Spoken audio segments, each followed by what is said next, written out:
টাকি নাট্যমের থিয়েটার চর্চার 50 বছর উদযাপন।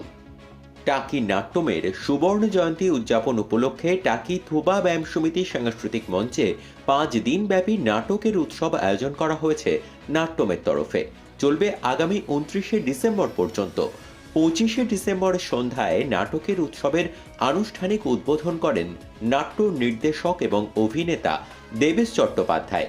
উপস্থিত ছিলেন টাকির পৌরপ্রধান সোমনাথ মুখোপাধ্যায়, বসিরহাট দক্ষিণের বিধায়ক ডক্টর সপ্তর্ষি ব্যানার্জি সহ অন্যান্যরা। অম্বরীশ ভট্টাচার্যের নাটকের গানের মধ্য দিয়ে শুরু হয় নাটকের উৎসব। টাকি নাট্যম প্রযোজিত নাটক মান্যবর ভুল করছেন ছাড়াও আমন্ত্রিত নাট্যদল সংস্কৃতি প্রযোজিত শের আফগান, বেলঘড়িয়া অভিমুখ প্রযোজিত কোজাগরি, নটধা প্রযোজিত নক্ষত্র শিকার, পঞ্চম বৈদিক প্রযোজিত রাজনৈতিক হত্যা পরিবেশিত হবে এই নাটকের উৎসবে। রজতাভ দত্ত, অম্বরীশ ভট্টাচার্য, অর্পিতা ঘোষ, অর্ণব মুখোপাধ্যায়, কৌশিক চট্টোপাধ্যায়, দেবেশ চট্টোপাধ্যায়ের মতো অভিনেতাদের অভিনয় দেখতে প্রতিদিনই প্রেক্ষাগৃহ ভরাচ্ছেন থিয়েটার প্রেমী মানুষ। এবং টাকি নাট্যমের 50 বছর, এটা একটা বিরাট ব্যাপার। তো সেই জন্য শ্রদ্ধা, অভিনন্দন। একটা দলের 50 বছর হওয়াটা যে কত কষ্টকর, এই জার্নিটা যে কত দুর্গম এবং কতজনের লড়াই এবং ভালোবাসা একসাথে জড়ানো থাকে তার সাথে। আমি শুধু দলের সদস্যদের কথা বলছি না, এলাকার মানুষজন যারা নাট্যপ্রেমী তাদের কথাও বলছি। কারণ নাটক তো একদিকের ব্যাপার নয়, তারা সেটার পৃষ্ঠপোষকতা করে বলেই একটা নাট্য দল এগিয়ে চলে। নাটকের আমাদের মুভমেন্ট বা আমাদের নাটকের যে পরিসর সেটা বিস্তৃত হয়। কাজেই টাকি নাট্যমকে আবারও অভিনন্দন।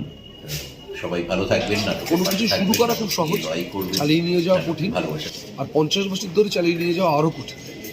তো যেটা আমার মনে হয় যে মনীষ যে কাজটা করছে আস্তে আস্তে পরবর্তী প্রজন্ম তৈরি করতে পেরেছে এবং ব্যাটনটা আস্তে আস্তে শিফট করছে যাতে মানে এটা আরও 50 বছর ধরে চলতে পারে, তার একটা ক্ষেত্র তৈরি করে ফেলছে। এবং অনেক বাচ্চা কাচ্চাকেও দেখছি তারা ক্রমশ এটার মধ্যে ঢুকে পড়ছে। ছোট, আমি খুব ইন্টারেস্টেড হয়েছি যে এখানে ছোট বাচ্চারা রেগুলার নাটক করছে, খুব বুড়ে বাচ্চা, মানে ক্লাস 2-তে পড়ছে, ক্লাস 4-এ পড়ে, ক্লাস 6-এ পড়ে। আমি কতগুলো বাচ্চাকে খেয়াল করছি। আমার মানে বড় কিংবা বুড়োদের চাইতেও ইয়ং কিংবা বাচ্চা, এরা নাটকের দর্শক হচ্ছে, এইটা আমি এখানে এসে দেখেছি এবং এটা বড় প্রাপ্তি। তারা বিভিন্ন রকমভাবে খুঁটিয়ে নাটক দেখছে, বুঝতে পারি নাটক শেষে তাদের চোখ মুখ দেখে। তো এইটাই আমি বলছি, দর্শক হিসেবেও তারা একটা জায়গা গড়ে তুলছে, আবার পরবর্তী জায়গাটাও মানে শিল্পী হিসেবেও গড়ে তুলছে।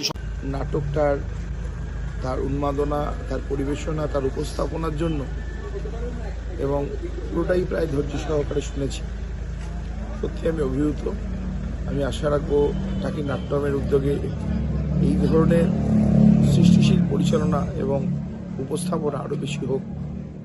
সংস্কৃতিকামী মানুষ, সুস্থ সংস্কৃতিকে যারা ভালোবাসেন তারা নিশ্চয়ই একে উপভোগ করবেন এবং আমাদের অবশ্যই তাদের প্রতি সহযোগিতা আশ্বাস থাকবে।